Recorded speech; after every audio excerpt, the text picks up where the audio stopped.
Hindi po ba? Dahil gusto ko rin ma-verify yung kanya mga sinabi kung talagang totoo. Nang sa ganun, pag boto ko, alam kung tama yung aking boto.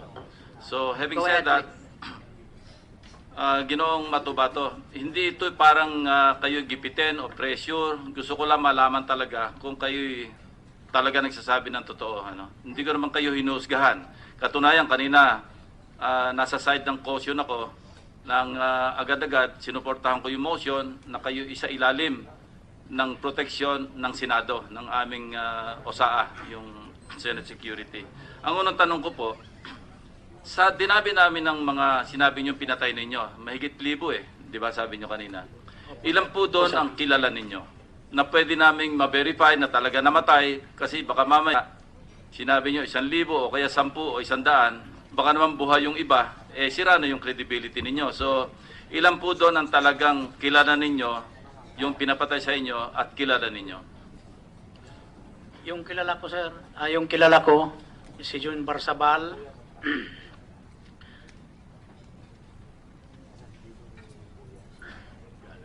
Sige po. Yung- Teka muna, si Jun Barsabal, paano po siya pinatay, saan pinatay, So, hinuli namin sa island. kailan, yung 5Ws lang po, para ma-verify lang namin. Hindi ko na natatandaan yung anong year, basta line of 90, 93 na 94 ba. Ganyan. Paano po pinatay si... Hinuli muna namin sa Kaputian District, katapos dinala namin sa kang Mayor Duterte sa golf. Pagkahuli, pinalo niya ng golf ng pangpalo, naubos yung ngipin. At Pagkatapos, bakit po pinatay? dinala namin sa mga aquari. Okay po, bakit po pinatay? Basta ang nalalaman ko, parang agawan lang ng lupa ni John sa mga tao niya. Kasi ito si John, Ano pong full name ni Jun Barsabal ba yan? Barsabal. Anong pangalan ni Jun? John talaga. Hindi, ang Jun, junior yun eh. So may pangalan siya. Basta ganyan lang ang nalalaman ko sa... Anyway, we can verify that. Ano. Yung iba pa, Yung iba ko, yung binaril namin sa Bolton Isla, si Tikboy Villegas. yung kung pwede yung tunay na pangalan, yung talagang... Villegas talaga, sir, ang Villegas. apelyido, sir. Tikboy. Oo. Kailan at papaano? Ah, Bakit? Saan? Suspect lang sa drugs, sir. Suspect lang sa drugs si Villegas. Kailan? 92. May mga record ba ito sa presinto? Yung mga napatay na ito? May mga record. So, mati-check namin. Pag binigyan yung mga pangalan, i-check namin kung tama o tugma doon sa inyong mga tinestify Oo, kanina. May mga record yan. Okay, kwento nyo nga ulit kung paano nyo, sabi nyo kasama kayo sa pagpatay kay Richard King o sa pagpaplano lamang? Hindi ako kasama dyan, kaya wala naman ako sa kanila. Nagpaalam naman akong umalis. Yung paghuli sa akin, yan ko lang na at saka Hindi, pero kinuwento nyo kanina kung paano pinatay si Richard King. Oo, di yung ba? kasamahan ko Paano na- nga siya pinatay? binaril sa hotel sa Kainan. Doon binaril ng dalawa kong kasama si Anong hotel po yun? sa McDo din. Saan? McDo, kumakain. McDonald's? Oo. Makain. Ito kasi binasa ko anyway, madali mag-google ngayon eh. Shot at close range. Pinatay, saan siya binaril pala? Anong parte ng katawan? Sa ulo binaril nila, sa ulo. Okay. Shot at close range, in the head, while in a gathering of his distributors inside Vital Seas building, opisina niya. So mali po yung kwento sa inyo nung inyong Tumawag yung siya inyong raw. pagtanungan. Yun ang sinasabi ko, magte-testify kayo under oath. Dapat totoo lahat ng sinasabi ninyo dahil alam nyo, hindi ito biro-biro yung ginawa ninyo kasi pwede kayo makulong. Opo, sir. Kasi inamin nyo at kayo naman binalaan ng aming chairperson na ang inyo sasabihin dito, kayo under oath, wala naman kayong immunity. Hindi pa naman namin dinidecide kayo bibigyan ng legislative immunity. At ang legislative immunity, ang covered lang noon, na yung gagamitin nyo o yung sasabihin nyo rito ay hindi pwedeng gamitin laban sa inyo. Hindi pa naman ito yung sinasabing judicial immunity na kayo'y malilibre sa kaso at bilang isang state witness. Wala pa po tayo ron. At yun mismong mga tinestify nyo rito, liliwanagin ko uli, pwedeng gamitin laban sa inyo. Kasi kayo'y binalaan at kayo may katabing abogado. Kaya nga tinanong ko kanina kung pinapayagan sa ilalim ng ating batas na ang government lawyer umakto bilang counsel ng isang testigo na mag-i-incriminate sa kanyang sarili. Kasi dapat counsel of choice ninyo or merong PAW lawyer na kikilalanin ninyo na mag-assist sa inyo. Ang CHR, hindi ko sigurado, hindi naman ako abogado, kung sila ba'y magkukwalify para mag-aktong abogado ninyo sa ganitong klaseng pagdinig. So, yun, uulitin ko, kailangan maingat kayo sa pagsasalaysay. Tulad yan, mali yung circumstances ng pagkakwento ninyo sa pagpatay kay Richard King. Dahil hindi naman po sa McDo siya pinatay. Siya pinatay sa loob ng kanyang opisina. So, paano namin, or ako, particularly, paano ako maniniwala ng inyong tinestify, totoo. Kasi may kasabihan din sa batas, pag kayo'y pumalpak sa isa, pwede kayong mapaghinalaan na palpak na kayo sa lahat. I-remind ho natin ng witness na kapag ho sumasagot kayo, pag nagkukwento po kayo, yung base lamang sa kaalaman nyo, personal. At sa katotohanan, mas At importante. katotohanan, syempre, yung personal. Kasi inamin nyo naman kanina na hindi kayo mismo kasama doon. Kayo lang ang parang ginawang fall guy. So, pero kinento mo nga kung sino ang mga alam nyong pumatay, saan, paano. So, dapat ho talaga yung kung ano lang na personal na alam mo. So, kung hindi nyo personal, pwede nyo mang sasabihin na itong alam ko dahil sinabi ni ganito o ganyan. Pero kung nagkukwento po, ingat lang po na ganon. Na kung hindi kayo sigurado, kung tinatanong halimbawa lugar, sasabihin nyo rin po. Halimbawa yung date, yung petsa, sasabihin nyo rin po kung hindi kayo sigurado. Thank you. Alam niyo po, Ginoong Edgar, sige po, sumagot muna kayo. Sasabihin po kayo? May Tutuloy ko sasabihin na po. muna yung tanong kung wala kayo sasabihin. Wala. Kasi kanina, unang kong tinanong, kasi nabanggit nyo yung PAOK-TF. Ako po ang dating hepe ng Presidential Anti-Organized Crime Task Force. Ang sabi ninyo, sa narration nyo kanina, nag-take notes nga ako, 2002, kayo'y nagtipon-tipon sa PAOK-TF at pinag-usapan ninyo yung pagkapatay kay Sally Macdum, sir. Macdum na Sally isang Macdum. international terrorist. Kanina ko pa gusto mag-react kasi ang alam ko wala ng PAOK-TF noong 2002. Dahil ako'y tumakbong kandidato bilang senador noong May 2001 at ako'y nag-dim resign kasi nga nag-file ako ng Certificate of Candidacy at wala ng PAOK-TF. So yun ang isang lapse kagad na nakita ko sa inyong testimonya. Nagbibilang nga ako kumbaga sa baseball ng strike. Ngayon po, pati kay Richard King, mukhang strike 2 na po kayo. So yun po, ang akin naman pinaghuhugutan doon, alam nyo, naranasan ko rin ito. Yung ako, halos tinatawanan ko lamang yung dinaranas ni Senator De Lima kasi parang pitik lang kung ikukumpara sa pinagdaanan ko noong 2001. Alam nyo, si Ador Mawanay, kung sino-sinong humarap dito sa Senado, hindi ko po siya kilala. Pero kung makapagkwento siya, siya'y nagbabalot daw kami ng siyabong dalawa doon sa aking opisina sa office ng Chief PNP at pinibebenta ko sa kanya. At alam nyo naman po, sa bandang huli, nag-retract siya ng kanyang statement, lahat ng ginawa niya, kinain niya lahat, dahil inamin niya talagang hindi totoo. At sinabi niya, nag-hack siya ng mga di umano yung mga bank accounts ko dito at saka abroad, yun pala hindi siya marunong mag-computer. No? So, yun po yung aking pinigugutan. Baka naman po hindi sa pinagbibintangan ko kayo, kaya gusto ko i-test yung inyong credibility kasi nga sa naranasan ko rin sa pagdinig sa Senado, may mga testigo na talagang walang alam pero napag-utusan lamang ng kung sino, nag-testify na akala mo talagang alam ng lahat. So yun po yung pinanggagalingan o pinaghuhugutan ng mga tinatanong ko sa inyo. Ang sunod ko pong tanong, kilala niyo po bang personal si General De La Rosa?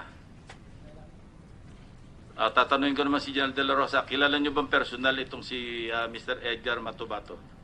Your Honor, This is the first time that I see this person. I hear this name, narinig ko yung pangalan niyan, Edgar Matubato, doon sa Davao, Tirador daw. Pero yung mukha, hindi ko kilala. Ngayon ko lang talaga nakita, Your Honor. Anyway, that's word against word. Yan pa yung isa. Kaya nga gusto ko mag-test tayo ng credibility dito, yung credibility test. Kasi kayo yung pangunahing testigong naririto. So, Opo, sir. Opo, sir. yun. Ano yung mga pagkakataon na kayo'y nagkasama ni General De La Rosa? Petsa, kailan, saan? Sige po. Hindi ko lang matatandaan, sir. Basta yung dati niyang, hindi ko matandaan yung kung anong taon yung doon kami sa PAOK, na sila si Arthur Las Cañas, si Colonel na ngayon, si Colonel Rivera, si Tony Rivera. Siya talaga ang mga tao niya noon. Doon kami pumunta sa Kabagyo, yung office. Hindi ko matandaan yung taon na. Pumunta kami doon, dinala namin. So, Bakit yung sinabi kanina 2002? Hindi nyo pala matandaan yung taon. hindi ko lang matatandaan yung taon kasi parang nalilito din ako. Basta dinala namin sa opisina ng PAO. Wala na nga pong pao. Kailan ba napatay si Macdum? 2000, basta 2000 to, hindi ko na yung pagdala namin. Anyway, verify din natin yan. Kung kailan siya napatay, madaling i-google yan. Alam niyo po ba yung circumstances, yung pagkapatay o kung kailan napatay si Macdum? Yung sinasabing, General De La Rosa, please. Your Honor, if given the permission, first, wala po akong tao sa PAOK na Arthur Las Cañas. At never ko yan ginamit sila sa operations, yung Arthur Las Cañas na yan. At pangalawa po, Your Honor, wala po kaming target na Sally Macdum. So how can the PAOK be dragged into this, itong killing na ito, kung ito may totoo, paano na-drag na hindi ko man, wala kaming target na ganung pangalan. At, Your Honor, yung sinasabi niya, dinadala niya doon sa office ng PAOK, I don't know kung totoong nandoon sila sa opisina ng PAOK. Basta ako, wala akong personal knowledge na pumunta sila doon at may dala-dala silang tao na huli nila na in the name of that Sally Macdum. So, wala. I am surprised with this statement, Your Honor. And in fact, I can look at his eyes. Edgar, kung totoo man, meron bang isang instance na nagkita tayo, sorry, nakasama tayo? General De La Rosa, you address your question to the Yes, chair. Your Honor. Sorry, Your Honor. So, Yeah, you may pwede ho bang respond. mag-react doon? So sinasabi niya nga ho, hindi pa ho kayo niya nakita noon, di daw kayo kilala. Although kilala yung pangalan niyo na bilang tirador. Ano ho bang masasabi niyo doon? Palagi ako roon sa opisina, palagi. Pero hindi kami lumalapit sa kanya. Ang lumalapit talaga doon sa opisina. Edgar, ba't naiiba na yung statement mo ngayon nung kinonfront ka ni General De La Rosa? Kanina, sigurado mo, nakasama mo si General De La Rosa, nag-uusap kayo, pag-uusapan niyo yung pagkapatay kay Macdum. Yan ang sinasabi kong kredibilidad ng isang testigo. Kung naintindihan mo yung, hindi ako marunong magbisaya sorry. No? Sir. Kung naintindihan mo yung aking Iintindihan na niyo po ba yung punto niya? Pakisagot po. Basta dinala namin sa opisina, nag-usap kami nila Arthur Las Cañas. Dinala namin sa harap niya si Sally Macdum. Dinala namin bago biniyahe namin ng MAA.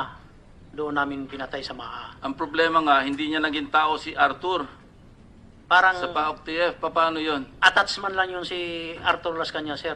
Doon. Yung heinous crime, uma-attach yan sa malakas nga unit.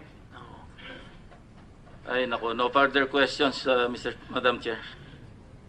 Pwede niyo ho bang, ganun ho yung punto ni Senator Lacson na dahil dininay nga po ni General Bato na kilala kayo. Diyan sa punto mismo ng insidente kay Sally Macdum. So, pakikwento nga ho uli, ano ho ba talaga nangyari diyan sa pagpatay kay Sally Macdum? Para maintindihan ho namin. Si Sally Macdum, suspect ng terrorist. hinuli namin sa Piña Plata. Doon sa Piña Plata sa itaas ng palengke. Hinuli namin. Kailan po ulit ito? Hindi nyo na matandaan ngayon. Taon Basta- man lang. Oh, basta mga 2002, ganyan sir. Wala na nga pa-octave ng 2002, ginoong Mato-Bato. No. Wala na ako eh. Oh, Senador basta- na po ako noong 2002. Ganyan lang ang nakukuhan ko. Yun ang Dinala namin. naaalala nyo, 2002. Oh, parang naalala ko Okay, lang. so, sige po, sumunod. Continue Kinuha po. namin doon sa Piña Plata, mga 7 kami katao ang nag-lead si Arthur Las Cañas, si Caputi, si Jim Tan, si Purok, si Aquino. Yan ang kasama ako doon sa pagdukot kang Sally Macdom. Tapos po, Tapos dinala namin sa Maakwari. doon nyo pinatay. Opo. Pero yung punto nga ho kanina na hindi naman kayo kilala talaga ni General Bato. So kilala ho ba kayo? Parang ako si Mawana, hindi ko nakita sa buong buhay ko, biglang ko mag-testify, akala mo magkaibigan kami dalawa eh. Sabi, nagbabalot kami ng Cebu, sabi niya, 15 kilo, nilagay ko sa backpack sa kanyang backpack, dinala sa Green Hills, dinliver, mantakin yung ganong klaseng testimony. Maraming naniwala. So kayo po, ano po masasabi nyo? So kilala ho ba niya kayo? Ako, kilala ko si General De La Rosa pero hindi kami nag-uusap. Hindi kayo nag-uusap. Opo. Kilala nyo siya. Oo. Pero hindi ho kayo kilala. Hindi po kayo kilala. So, tama ho ba yon? So, mas totoo yung sinasabi ni General De La Rosa na hindi kayo kilala niya. Of course, kilala niyo si General De La Rosa dahil naging Chief of Police ng Davao eh. Makikilala niyo talaga kung taga Davao kayo. Talaga ako, sumasama talaga ako, sir, kang Arthur Las Cañas, nag-uusap silang dalawa. Kami, bawal man kami kikausap sa kanya, pero nandoon lang ako sa gilid ni Arthur Las Cañas. Naalala ko yung kaibigan ko, sabi niya, girlfriend ko yan, pero hindi niya alam na girlfriend ko siya. Pilit nga po yon na yung si Arthur Las Cañas ang kumakausap kay General Bato. Yun ho ang testimonya nyo. Opo. Pero Opo, nandun ma'am. kayo, Nandoon ako. si Las Cañas. Oo. Wala nang iba na parang kumakausap din kay General Bato noon sa grupo nyo? Si Kerlin Rivera, Tony Rivera. Sino po yun? Si Tony Rivera. Ngayon, ang posisyon ni Kerlin Rivera, tagpasalita ng PNP sa PR11. Rivera. Oo, Tony Rivera. Kilala ho ba ni General Bato? General Bato, do you know, General De La Rosa, do you know Rivera? Yes, Your Honor. Sino po ito? Police po siya ngayon ng Davao City Police Office, Your Honor. Dati na po tang tao nyo, Sa pa-octave, Your Honor, si Rivera. si Rivera. So, sino pa ho? Yung alam nyong tao ni General De La Rosa? Si Colonel Abode nga nag-retire. Si Dionisio Abode. Mhm. Dionisio Abode at saka si Ray Caputi. Nag-retire na din. Tao din po dati ni General De La Rosa. Basta sila ang magkasama. At yung mga binanggit niyo nga ho, sino ho yun? Capote? Sino pa ho? Sino pa ho? Si Arthur Las Cañas. Hindi, yung kakabanggit niyo lang po. Capote at Si Tony Rivera. Rivera. Na kinonfirm niya naman nakilala. Pero yung si Capote, kasama rin ho ba yan dyan sa DDS? Kasama, ma'am. Kasama. Kilala mo siya? Opo. At kilala mo na tao ni General De La Rosa? Opo, ma'am. General De La Rosa, can I have the... Your Honor, never ko po naging tao sa pa-octave yan, si Capote, Your Honor. Sino po Yung ito binanggit si- po niya mga kasama nila nung sinasabi niya Macdom, wala po kong tao din, Your Honor. Lahat yung mga heinous crime unit yun, Your Honor. Ang pagkakaalam ko. At hindi ko po yung mga tauhan. So, do you confirm, General De La Rosa, that there is such a unit called Heinous Crime Section? Meron, Your Honor. Ano po itong mga to? Heinous crime, under yan sila ng detective and investigation branch ng Davao City Police Office, Your Honor. Kilala mo po kung sino yung mga miyembro ng Heinous Crime Section? Yung pinagsasabi niya kay na, Your Honor, na kasama niya, yan, mga taga-heinous crime yun. So ano ho ba talagang heinous crime section? Kasi narinig ho natin ang testigo, ang sabi niya, yung heinous crime section, pagkakatanda ko yung sinabi niya, mga polis ni Mayor at ginagamit pala sila sa mga patayan. Kung totoo po yung sinasabi ng ating witness na paulit-ulit niyang binabanggit yan, si Las Cañas. So, sa pagkakaalam nyo, nung sa termino nyo sa Davao, whether sa PAOK TF o later, in whatever capacity sa Davao, ano ho ba ang heinous crime section? Alam ko yun, Your Honor, yung basta yung nung ako ang chief ng PAOK TF sa Davao City sa Eastern Mindanao, Your Honor. Alam ko yung Davao City, meron siyang unit na heinous crime section. Yan yung mga nag-investigate ng mga heinous crimes, Your Honor. Then Wala po kayong naririnig noon, na whether reports o mga impormasyon kahit kanino, wala kayong naririnig na impormasyon na yung heinous crime section, yun nga yung mga sinasabing DDS? wala pa akong narinig, Your Honor. When I became the city director of Davao City, Your Honor, wala na po yung unit na yan, Your Honor. Hindi Yung ko pa yan heinous crime ginagamit. section. Yes, Your Honor. Kailan nga ho kayo naging city director? 20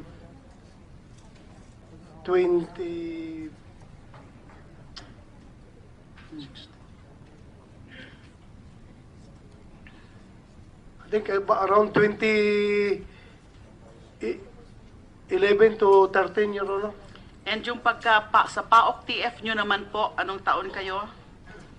1999 hanggang natapos yung termino ni Presidente Erap, Your Honor, na resolve January 2001, Your Honor.